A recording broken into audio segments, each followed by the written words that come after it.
Batch के बच्चियों के साथ हैं। और फाइनली जो है कल आप लोगों ने एक वीडियो देखा जिसमें सेकंड बैच की बच्चियां सेल के बारे में बता रही थी, तो आज फाइनली फर्स्ट बैच की बच्चियों ने भी सेल के बारे में पूरा प्रिपरेशन कर रखा है। सारा चीज़ वो लोग जो है आपको सेल के बारे में बताएंगी, तो देखते हैं किस किस तरह से लोग बताते हैं। शुरू करते हैं।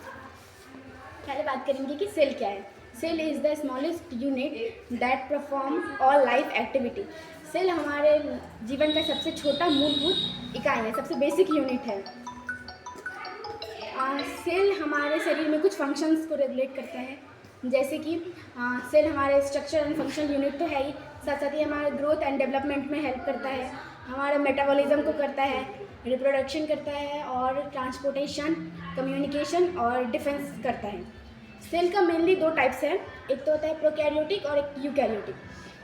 प्रोकैरियोटिक जो है वो कुछ बैक्टीरिया और आर्किनॉइड में पाया जाता है। इसमें ना न्यूक्लियस एब्सेंट होता है। न्यूक्लियस एब्सेंट होता है इसी वजह से इसमें कुछ सेल ऑर्गेनेल एब्सेंट होते हैं, जैसे कि गोल्जी बॉडी और ईआर।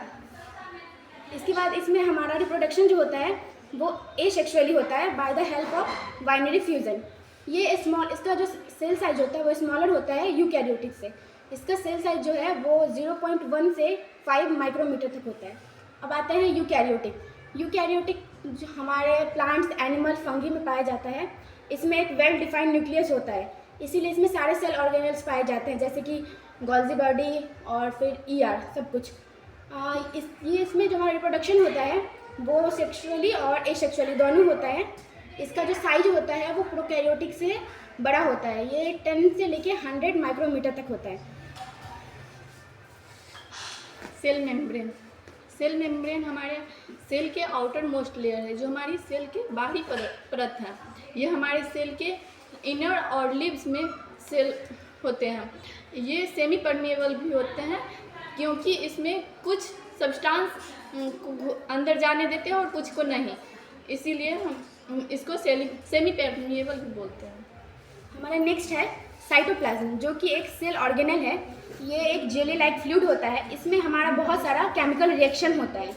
हमारे जो साइटोप्लाज्म है उसी में हमारा और सेल ऑर्गेनेल्स तैरते रहते हैं। राइबोसोम ये प्रोटीन बनाता है।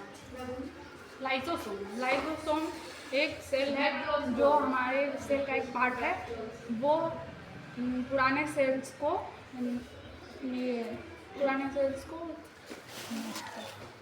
नष्ट करता है, इसीलिए इसको हम सुसाइडल बैग कहते हैं। ये एनिमल सेल में पाया जाता है। नेक्स्ट है हमारा ईयर, जिसे हम लोग एंडोप्लाज्मिक रेटिकुलम बोलते हैं। ये एक सेल ऑर्गेनेल है। इसका मेनली फंक्शन होता है ट्रांसपोर्टेशन का। इसका दो पार्ट होता है, एक होता है हमारा रफ एंडोप्लाज्मिक रेटिकुलम और फिर दूसरा होता है हमारा smooth endoplasmic reticulum. Rough endoplasmic reticulum में राइबोसोम्स नहीं पाए जाते हैं, जिसकी वजह से इसमें प्रोटीन सिंथेसिस हो पाता है। नेक्स्ट है हमारा स्मूथ ईयर, जिसमें कि राइबोसोम नहीं पाए जाते हैं, लेकिन इसमें कुछ हार्मोन्स, लिपिड्स और एस्ट्रॉइड बनाते हैं। ये मेनली हमारा डिटॉक्सिफिकेशन का काम करता है और ये हमारे कैल्शियम आयन को स्टोर करके रखता है।